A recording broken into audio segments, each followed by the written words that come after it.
A very good morning to all of you students. आज की class में हम लोग जो 11th का अपना चैप्टर पढ़ रहे थे, भौतिक जगत और मापन, फिजिकल वर्ल्ड एंड मेजरमेंट, इसमें एक बहुत ही ज़्यादा इंटरेस्टिंग और वेरी वेरी इम्पॉर्टेंट टॉपिक है आपका फोर्स। मैं आज की क्लास में उसे डिस्कस करने जा रहा हूँ, जिसको आज तक कभी भी फोर्स में कन्फ्यूज़न रहा हो। ध्यान से पूरे वीडियो को लास्ट तक इत्मीनान से देखिएगा, दोबारा कभी फोर्स में कन्फ्यूज़न नहीं रह जाएगा। आइए स्टार्ट करते हैं। फोर्स, एक क्वेश्चन से स्टार्ट करते हैं। What is force? फोर्स किसे कहते हैं? फोर्स क्या होता है? तो अगर मैं बात करूं फोर्स किसे कहते हैं, फोर्स क्या होता है, ध्यान दीजिएगा स्टूडेंट। कुछ एग्जाम्पल से हम लोग बात करते हैं। What is force? क्वेश्चन भी लिख रखे हैं, फोर्स है क्या? तो समझिए फोर्स क्या है। पहली बात अगर सबसे पहले बोलें, फोर्स इज एन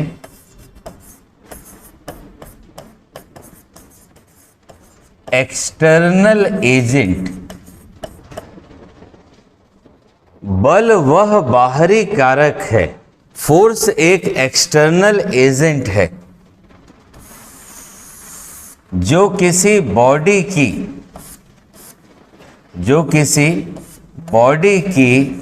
स्टेट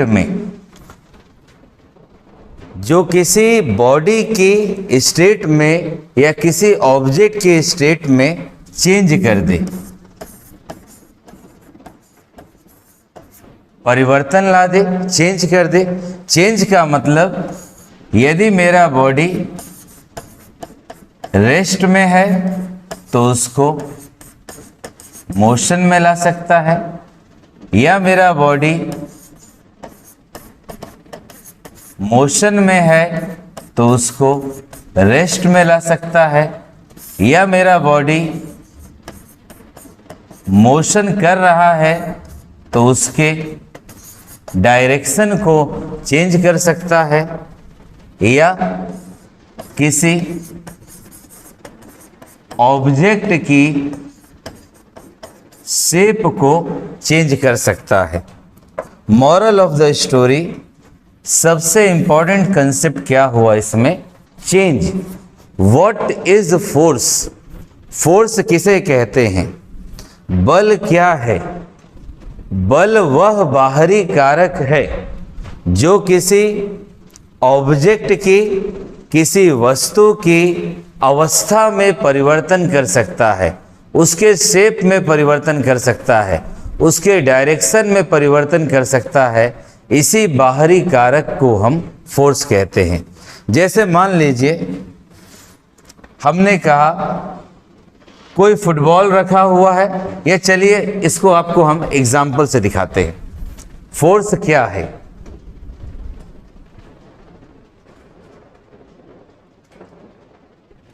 जैसे मैं आपसे कहूं, ध्यान देना,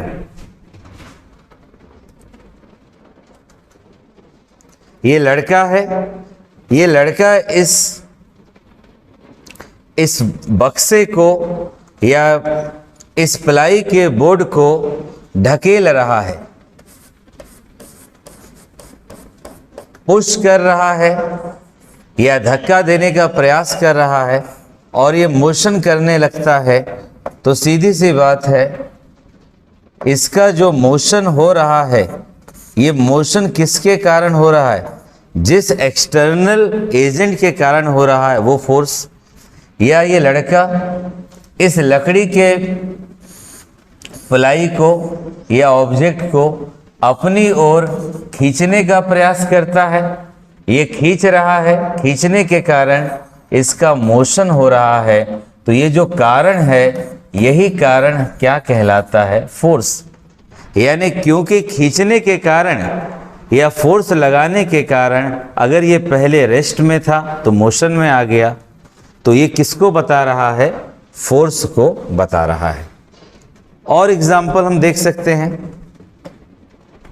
जैसे समझना, कंसेप्ट को रटना मत।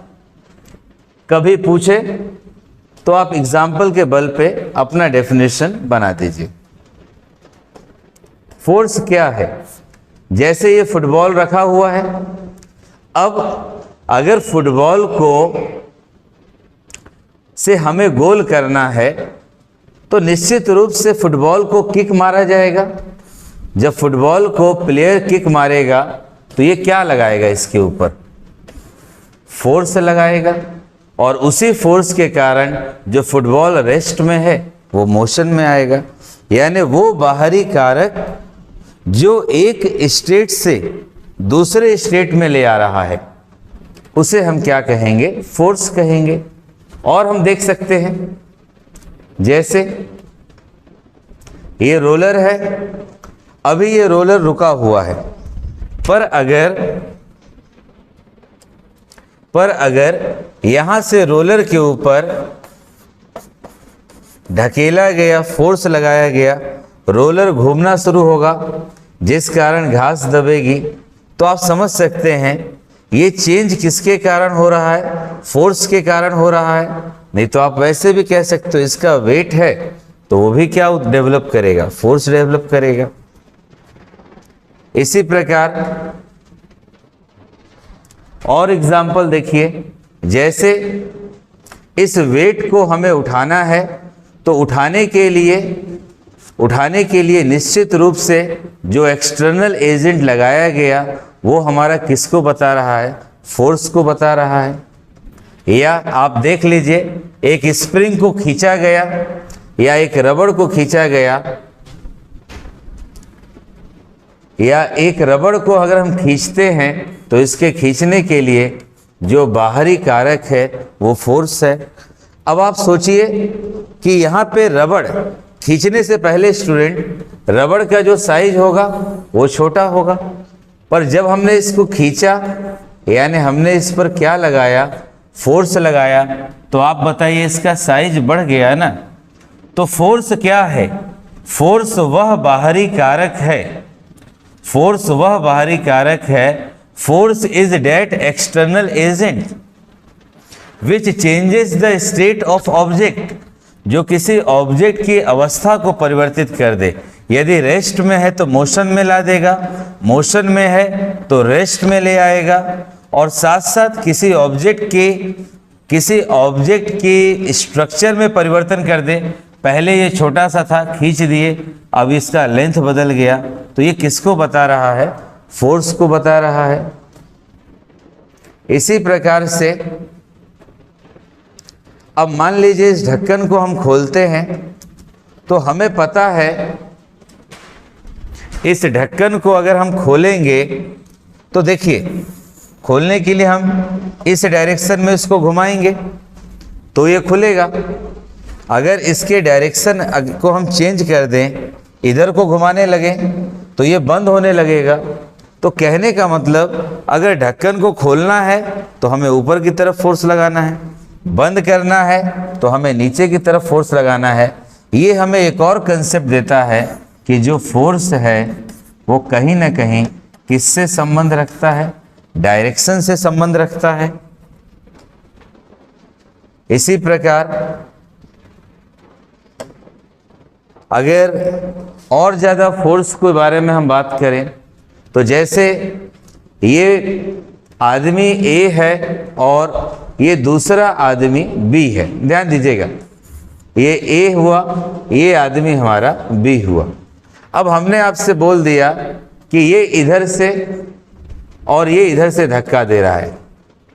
अगर दोनों बराबर धक्का देंगे क्या ऑब्जेक्ट मूव करेगा? नहीं मूव करेगा। पर अगर एक व्यक्ति ज़्यादा तेजी से धक्का दे और दूसरा कम तेजी से धक्का दे तो ऑब्जेक्ट मूव करने लगेगा। तो ये सारी बातें किसके कारण हो रही हैं? फोर्स के कारण। और ये मूव करेगा तो इसका पोजीशन बदलने लगेगा।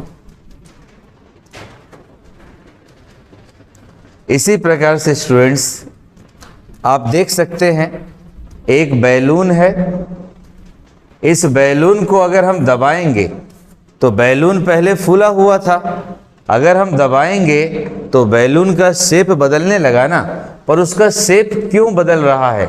वो जो बाहरी कारक है वही कारक आपका क्या है? फोर्स है। तो इन सभी एग्जाम्पल से अगर फाइनली मैं डेफिनेशन बनाऊं, व्हाट इज फोर्स, फोर्स किसे कहते हैं?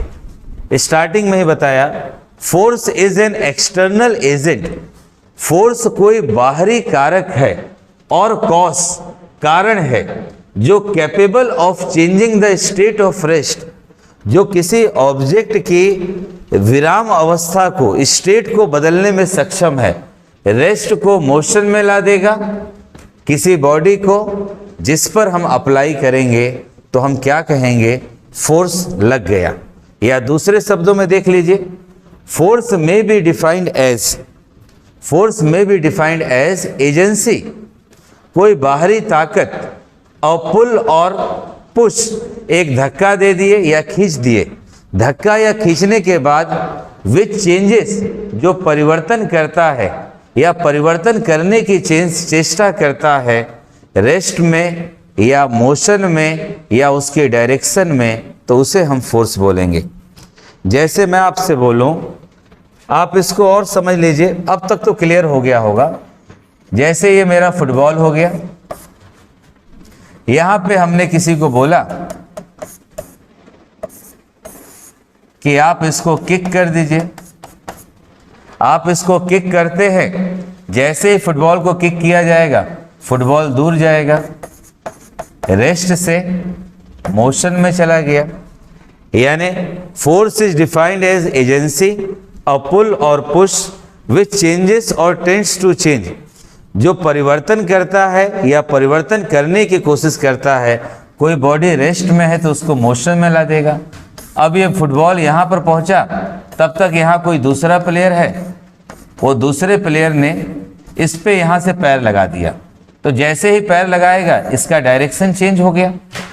यानी फोर्स के कारण डायरेक्शन भी हम चेंज कर सकते हैं, तो यही क्या कहलाएगा? फोर्स। आइए हिंदी में पूरी बात को देख लेते हैं। मुझे उम्मीद है अब तक क्लियर हो गया होगा। बल वह बाहरी कारक है। स्टूडेंट ध्यान देना, बड़ा प्रयास किए हैं कि आसान से आसान भाषा में समझा दें। बल वह बाहरी कारक है जो किसी पिंड के रूप, आपको बताए थे, बैलून लिए थे, उसको दबा दीजिए, या रबड़ का बॉल लीजिए, उसको अपने हथेलियों के अंदर रख के दबा दीजिए, तो उसका रूप बदल जाएगा, उसका आकार में परिवर्तन हो जाएगा। बल वह बाहरी कारक है जो किसी पिंड के रूप व आकार में परिवर्तन कर सकता है, या किसी पिंड की विरामा अवस्था, कोई फुटबॉल रखा हुआ है उसको किक कर दीजिए, या एक समान गति की अवस्था, कोई बॉल सीधी आ रही है आप उसको पीछे से किक कर दीजिए, एक समान गति की अवस्था में परिवर्तन कर दे या परिवर्तन करने की प्रवृत्ति रखता है, उसी को हम क्या कहते हैं? बल। और आसान भाषा, बल वह बाहरी कारक है जो किसी वस्तु की स्थिति में परिवर्तन लाता है या परिवर्तन लाने का प्रयास करता है, उसी को हम कहेंगे बल। और आपको अभी बताए थे, बोतल को बंद करना है तो एक प्रॉपर डायरेक्शन में फोर्स लगाना है, खोलना है तो एक प्रॉपर डायरेक्शन में फोर्स लगाना है। यानी बल एक कैसा राशि है? सदिश राशि है, जिसमें डायरेक्शन भी होगा और मैग्नीट्यूड भी होगा। और स्टूडेंट्स, मैं उम्मीद करता हूं इन सभी एग्जाम्पल के आधार पे कम से कम आपको आज के बाद फोर्स में तो कन्फ्यूज़न नहीं होगा। आइए अब आगे बढ़ते हैं। इसी चैप्टर का एक और टॉपिक है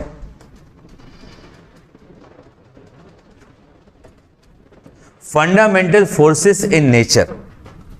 फंडामेंटल फोर्सेस इन नेचर, प्रकृति में मौलिक बल। यानी फंडामेंटल फोर्सेस का मतलब है कौन सा ऐसा फोर्स है जिसके कारण पूरा का पूरा नेचर जिन फोर्स के ऊपर डिपेंड करता है। बेसिकली देखिए, 4 प्रकार का ऐसा फोर्स है जिनके ऊपर सभी पार्टिकल डिपेंड करते हैं। पहला ग्रेविटेशनल फोर्स, गुरुत्वाकर्षण बल, दूसरा इलेक्ट्रोमैग्नेटिक फोर्स, विद्युत चुंबकीय बल। ये दोनों जो फोर्स है ना, ये दोनों जो फोर्स है ये बड़े ऑब्जेक्ट के लिए होता है, मैक्रो पार्टिकल्स के लिए, बड़े ऑब्जेक्ट के लिए। तीसरा फोर्स है स्ट्रॉन्ग न्यूक्लियर फोर्स और वीक न्यूक्लियर फोर्स। ये दोनों फोर्स बेसिकली माइक्रो पार्टिकल्स के लिए, छोटे पार्टिकल के लिए लागू होता है। आप खुद देखिए, जो न्यूक्लियस है वो छोटा होगा और ग्रेविटेशनल फोर्स धरती की बात करेगा, धरती पे बड़े बड़े पदार्थ की बात करेगा, और आपका इलेक्ट्रोमैग्नेटिक फोर्स विद्युत चुंबकीय बल है।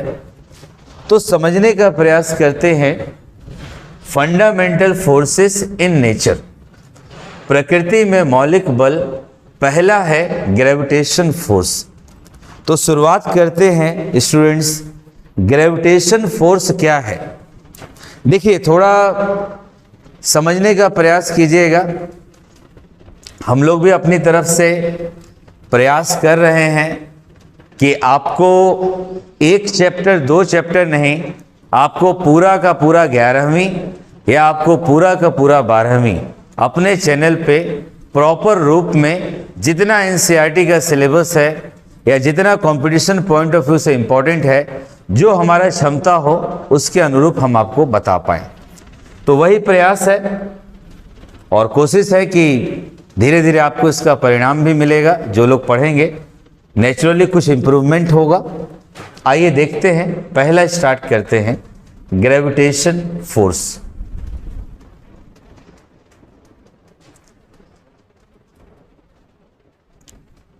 गुरुत्वाकर्षण बल है क्या? ऐसे ही एक आसान सी भाषा में समझ लो, ब्रह्मांड में कोई भी दो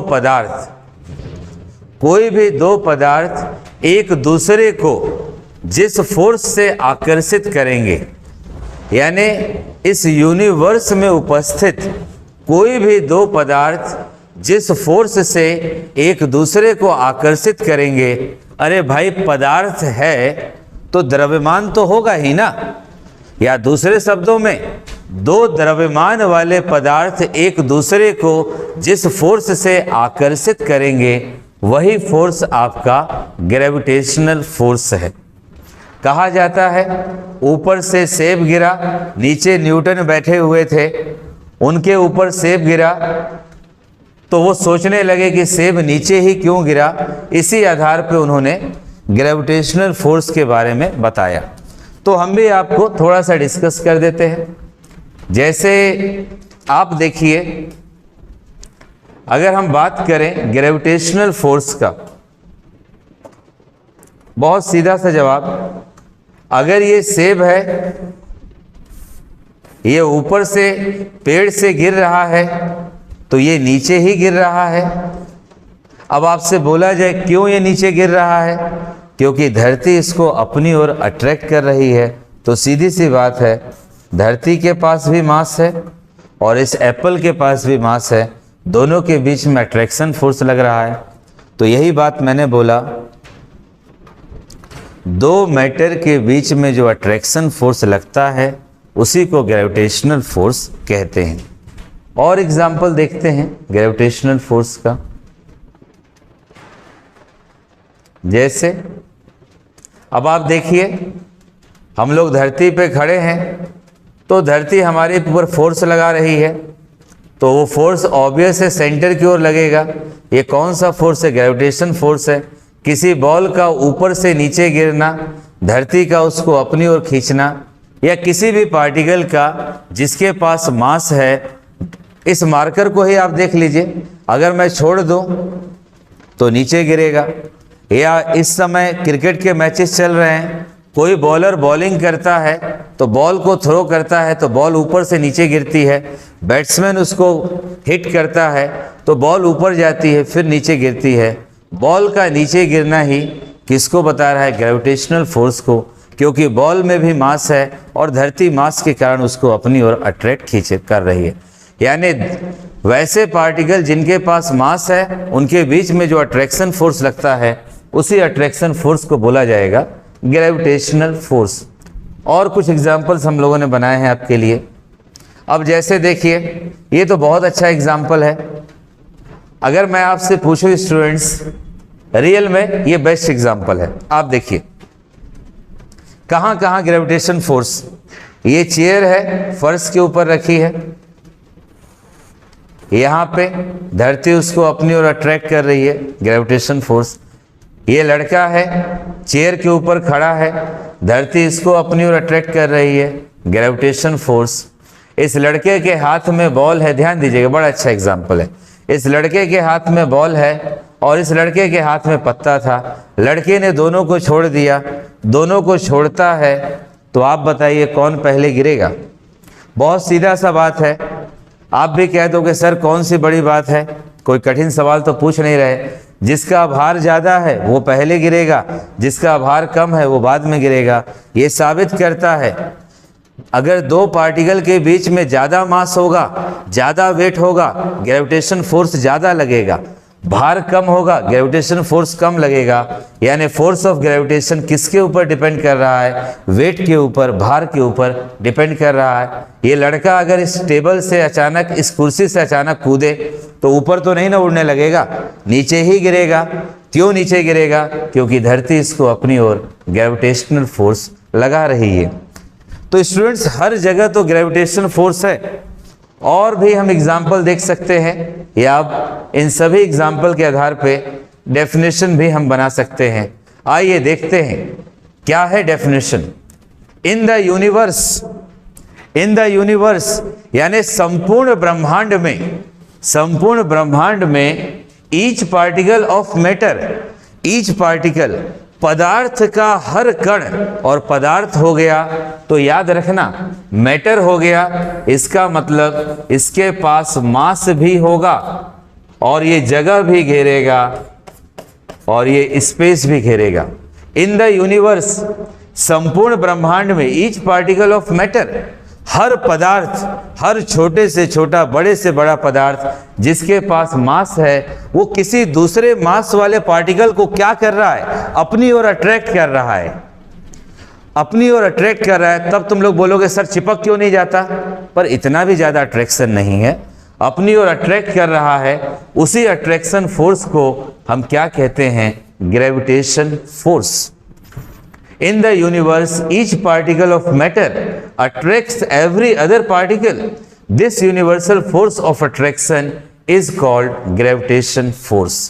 और आसान भाषा में देखो, थोड़ा सा डिटेल में, The gravitational force is the force of attraction. ये बात हमेशा याद रखना, ग्रेविटेशनल फोर्स हमेशा अट्रैक्शन का फोर्स होगा, जबकि इलेक्ट्रोस्टैटिक फोर्स यानी जो चार्ज्ड पार्टिकल के बीच में फोर्स होता है वो अट्रैक्शन का भी होता है और रिपल्शन का भी। पर मेरा ग्रेविटेशन फोर्स सिर्फ और सिर्फ अट्रैक्शन का होगा। Gravitational force is the force of attraction between any two object, कोई भी ऑब्जेक्ट होगा। पर क्यों अट्रैक्शन है? क्योंकि उसका मास है। क्यों अट्रैक्शन है? क्योंकि उसके पास क्या है? मास है। इस मार्कर को मैं छोड़ दूं, ये नीचे गिरेगा। अगर इस मार्कर को मैं छोड़ दूं, नीचे गिरेगा। तुमसे पूछूं क्यों नीचे गिर रहा है, तुम जवाब दोगे ग्रेविटी के कारण। पर दूसरा स्टूडेंट जवाब देगा सर इसके पास मास है इसलिए गिर रहा है। तो आप समझिए वो क्यों गिर रहा है? क्योंकि दो बॉडी में मास होने के कारण एक दूसरे के बीच क्या लगता है? Attraction force. और उसी अट्रैक्शन फोर्स को क्या बोलते हैं? Gravitation force. It is a universal force, यानी ये फोर्स हर जगह मौजूद है। It means that every body present in the universe will attract each other, यानी ऐसी कोई भी बॉडी जिसके पास मास है, जिसके पास मास है, वो दूसरे मास वाले को अपनी ओर अट्रैक्ट करने का प्रयास करती है या अट्रैक्ट करती है। उसी को बोलते हैं ग्रेविटेशन फोर्स। आगे बढ़ते हैं। और स्टूडेंट्स अभी शुरुआत है, अभी शुरुआत है। हम लोग प्रयास कर रहे हैं, कुछ समय बाद बहुत ही जल्दी प्रयास होगा। हम लोग आपको इन सब का नोट्स वगैरह भी PDF के रूप में प्रोवाइड करना, लिंक शेयर करना शुरू कर देंगे। तो अगर हमारा प्रयास आपको पसंद आ रहा है, अगर पढ़ाई बेहतर लग रही है, जो भी आपका फीलिंग हो आप उसे कमेंट के माध्यम से शेयर करो, बताने का प्रयास करो, ताकि डे बाय डे फास्टली हम लोग इस तरह के और वीडियो आपके लिए अपलोड कर पाए। आइए आगे बढ़ते हैं। हालांकि मैंने आपको बोला है मैं पूरा 11th का सिलेबस कंप्लीट करूंगा, कोई 1 चैप्टर 2 चैप्टर 3 चैप्टर प्रचार के लिए नहीं, कंप्लीट इसको डिस्कस करने का कोशिश करेंगे। आइए बात करते हैं फोर्स ऑफ ग्रेविटेशन। हिंदी में देख लो, कब से वही तो बता रहे हैं, ब्रह्मांड में प्रत्येक द्रव्य कण पदार्थ है तो द्रव्यमान होगा, दूसरे द्रव्य कण को अपनी ओर आकर्षित करता है और ये हर जगह आकर्षण मौजूद है। इसी आकर्षण को बोलते हैं गुरुत्वाकर्षण का बल, फोर्स, ग्रेविटेशन फोर्स। और आसान भाषा में गुरुत्वाकर्षण बल किन्हीं दो वस्तुओं के बीच, यहां देखिए सबसे इंपॉर्टेंट बात बार बार हम लोग मेंशन कर देते हैं, उनके द्रव्यमान के कारण। किसके कारण है स्टूडेंट? द्रव्यमान के कारण। अगर मास नहीं होगा तो फिर हम इमेजिन नहीं कर पाएंगे। द्रव्यमान के कारण आकर्षण का बल है, यह बल हर जगह मौजूद है। इसका अर्थ है कि ब्रह्मांड में मौजूद प्रत्येक पिंड एक दूसरे को आकर्षित करेगा और इसी बल को हम क्या कहेंगे? गुरुत्वाकर्षण का बल। अब स्टूडेंट्स, ग्रेविटेशन फोर्स को बताने के लिए न्यूटन नामक वैज्ञानिक ने, आप जानते हैं फिजिक्स पढ़ना है तो न्यूटन के बारे में तो जानना ही है, न्यूटन नामक वैज्ञानिक ने नियम दिया था, न्यूटन्स लॉ ऑफ ग्रेविटेशन। आइए समझते हैं Newton's universal law of gravitation. चलिए पहले हम आपको समझा देते हैं न्यूटन क्या कहते हैं, फिर पढ़ेंगे। मान लीजिए ये एक ऑब्जेक्ट हुआ जिसका भार हो गया m1, ये दूसरा ऑब्जेक्ट हो गया जिसका भार हो गया m2। न्यूटन बताने का प्रयास करते हैं दो ऑब्जेक्ट में अगर भार है तो 100% ये एक दूसरे को क्या करेगा? अट्रैक्ट करेगा। और जो अट्रैक्ट करेगा, जो अट्रैक्शन फोर्स होगा, वही अट्रैक्शन फोर्स कहलाएगा ग्रेविटेशन फोर्स। इसको निकालने के लिए न्यूटन नामक वैज्ञानिक ने नियम दिया था, उसी नियम को हम कहते हैं Newton universal law of gravitation. आइए देखते हैं क्या है नियम। न्यूटन बोलते हैं, देखिए, each particle in the universe attracts the other particle, यानी ब्रह्मांड का प्रत्येक कण दूसरे कण को आकर्षित करेगा। बिल्कुल करेगा, क्योंकि द्रव्यमान है। और उनके बीच में जो आकर्षण बल लगेगा, निश्चित रूप से जो अट्रैक्शन फोर्स लगेगा स्टूडेंट्स, वो अट्रैक्शन फोर्स, मान लीजिए एक का मास m1 हुआ, एक का मास m2 हुआ, तो प्रोपोर्शनल होगा उनके मासेस के गुणनफल के। देखिए लिखें, और इनवर्सली प्रोपोर्शनल होगा उनके बीच की डिस्टेंस के स्क्वायर के। इसे प्रूफ भी कर सकते हैं, पर अभी चैप्टर का शुरुआत है, आइए देखते हैं।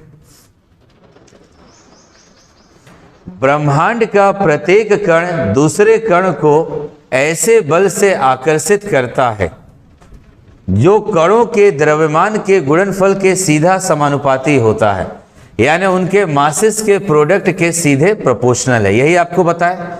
और उनके बीच की दूरी उनके बीच का दूरी r है, उसका वर्ग यानी स्क्वायर का व्युत्क्रमानुपाती है। और ये बल कहाँ पर लगेगा?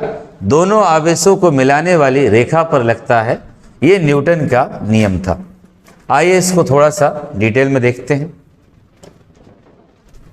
मान लीजिए मैं यहां पर कर देता हूं,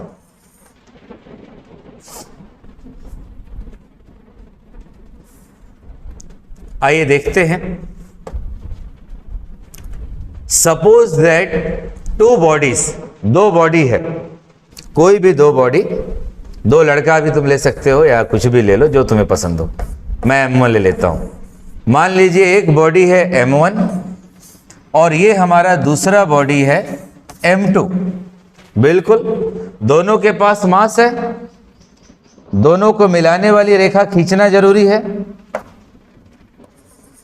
बीच में लाइन खींच दीजिए, दोनों को मिलाने वाली ये रेखा हो गया स्टूडेंट। अब दोनों के बीच का दूरी मान लीजिए r हो गया। तो न्यूटन कहते हैं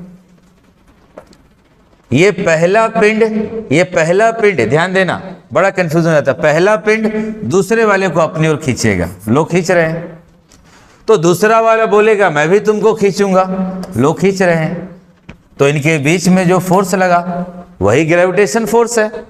अब ये ग्रेविटेशन फोर्स किसके बराबर होगा? न्यूटन्स लॉ ऑफ ग्रेविटेशन के अनुसार ये जो फोर्स है, ये फोर्स डायरेक्टली प्रोपोर्शनल होगा दोनों ऑब्जेक्ट के मासेस के प्रोडक्ट के m1 मल्टीप्लाइड बाई m2, इसके प्रोपोर्शनल होगा। ये पहला कथन हुआ, ये पहला स्टेटमेंट हुआ। अब दूसरा स्टेटमेंट, ये जो फोर्स है इन्वर्सली प्रोपोर्शनल, इन्वर्सली मतलब 1/, लग जाएगा, इन्वर्सली प्रोपोर्शनल, दोनों के बीच का डिस्टेंस कितना है r, डिस्टेंस के स्क्वायर के इन्वर्सली प्रोपोर्शनल होगा। और इन्वर्सली प्रोपोर्शनल हुआ। अब अगर इन दोनों बातों को हम मिला दें, फ्रॉम इक्वेशन 1 एंड 2, दोनों बातों को मिला दें, F प्रोपोर्शनल m1 m2 बटा में r स्क्वायर। और स्टूडेंट्स हमें पहले से पता है कि जब कभी प्रोपोर्शनल को हटाते हैं तो कांस्टेंट लिखते हैं, यहां कांस्टेंट g लिख देते हैं, m1 m2 बटा में r स्क्वायर। g को बोला जाता है यूनिवर्सल ग्रेविटेशनल कांस्टेंट। और ये जो फोर्स निकल कर आया, दोनों ऑब्जेक्ट के बीच में फोर्स निकल कर आ गया। यही आपका क्या है? Newton's law of gravitation.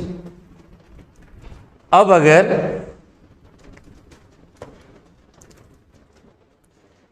हम इसके बारे में थोड़ा सा और डिटेल में डिस्कस करें तो यहीं से हम लोगों ने शुरू किया था, Newton universal law of gravitation. यानी बहुत सीधी सी बात मैंने कह दिया, एक ऑब्जेक्ट है m1, ये दूसरा ऑब्जेक्ट है m2। m1 वाला m2 को अपनी ओर खींचेगा, फोर्स लगाएगा, m2 वाला m1 को खींचेगा, फोर्स लगाएगा, दोनों के बीच का डिस्टेंस r है। तो न्यूटन कहते हैं इनके बीच में लगने वाला अट्रैक्शन फोर्स दोनों मासेस के प्रोडक्ट के प्रोपोर्शनल होगा। और दूसरी बात न्यूटन कहते हैं इनके बीच की दूरी के स्क्वायर के इन्वर्सली प्रोपोर्शनल होगा। अब दोनों इक्वेशन से अगर हम देखें, F proportional to m1 m2 बटा में r स्क्वायर, और प्रोपोर्शनल को हटा दें तो कांस्टेंट जोड़ देंगे m1 m2 बटा में r स्क्वायर। यही है न्यूटन्स का फॉर्मूला जो दो ऑब्जेक्ट के बीच में अट्रैक्शन फोर्स को निकालने के लिए रखते हैं, और g को बोला जाता है यूनिवर्सल ग्रेविटेशनल कांस्टेंट। अब अगर हम इसकी प्रॉपर्टीज की बात करें, क्या प्रॉपर्टी हो सकता है, तो आइए समझने का प्रयास करते हैं इसके प्रॉपर्टीज को ग्रेविटेशनल का। तो देखिए पहली बात, अरे भाई ग्रेविटेशन फोर्स हर जगह मौजूद है। अभी अगर तुम मेरे लेक्चर को सुन रहे हो तो अपने पेन को उछाल कर देख लो ऊपर, वो पेन नीचे ही गिरेगा, ऊपर तो नहीं उड़ने लगेगा। मतलब यूनिवर्सल है, हर जगह मौजूद है। This is a universal force in nature, पर बड़ा कमजोर फोर्स है, सबसे कमजोर फोर्स है, वीकेस्ट फोर्स है। आप देखिए बहुत कमजोर फोर्स है, this is the weakest force in nature. इतना ज़्यादा कमजोर फोर्स है, बहुत ज़्यादा हम लोग तुलना कर सकते हैं किसी भी तरह से। कमजोर फोर्स है कि हम इसको डायरेक्टली देख नहीं पाते हैं, कॉमनली इतना जनरली फील नहीं कर पाते हैं। आगे बताएंगे कंपैरिजन करके, जब इलेक्ट्रोस्टैटिक फोर्स बताएंगे उसमें साबित करके मैं आपको बताऊंगा कैसे ये कमजोर है और दूसरा स्ट्रांग है। ग्रेविटेशनल फोर्स बहुत लंबी दूरी तक है। आप धरती से बहुत ऊपर चल जाइए, ऊपर से कुछ फेंकिए, फिर भी पदार्थ नीचे गिरेगा। ग्रेविटेशनल फोर्स सेंट्रल फोर्स है, ऑब्जेक्ट के सेंटर की ओर अट्रैक्ट होगा और ये हमेशा दो ऑब्जेक्ट को मिलाने वाली लाइन के अलोंग लगता है। Gravitational force is conservative force in nature, बिल्कुल 100% कंजर्वेटिव फोर्स है। मास ऑफ टू बॉडी, यदि दो बॉडी का मास बढ़ेगा, जैसे आप देखिए यही न था, अब यहाँ फॉर्मूला लिख देते हैं, F बराबर G m1 m2 बटा में r स्क्वायर। अगर m1 भी बढ़ा दो या m2 भी बढ़ा दो तो F का वैल्यू बढ़ने लगेगा, यानी मास के साथ बढ़ेगा। अब अगर m1 और m2 के बीच का दूरी बढ़ाइएगा तो बटा में है ना, तो फोर्स का वैल्यू क्या हो जाएगा, कम हो जाएगा। तो देख लीजिए, this is universal force in nature, बिल्कुल। This force is weakest force in nature, बिल्कुल है। बहुत अगर स्ट्रांग होता तो बाकी फोर्स के लिए दिक्कत हो जाएगा। Gravitational force is long range order, हर जगह मौजूद है, धरती से बहुत ऊपर भी जाइए फिर भी लगता है। सेंट्रल फोर्स है, दो चार्जेस को मिलाने वाली रेखा के अराउंड लगता है ये। ग्रेविटेशनल फोर्स के ऊपर प्रेशर का कोई खास फर्क नहीं पड़ता, कंजर्वेटिव इन नेचर है। Mass of two bodies increases then gravitation force also increases, बिल्कुल इंक्रीज करेगा। If distance between two bodies increases then gravitation force get decreases. खुद बताओ ना, दो बॉडी बहुत ज़्यादा दूर दूर हो जाए तो आर का वैल्यू बढ़ जाएगा, आर बढ़ जाएगा तो एफ का वैल्यू क्या हो जाएगा, कम हो जाएगा।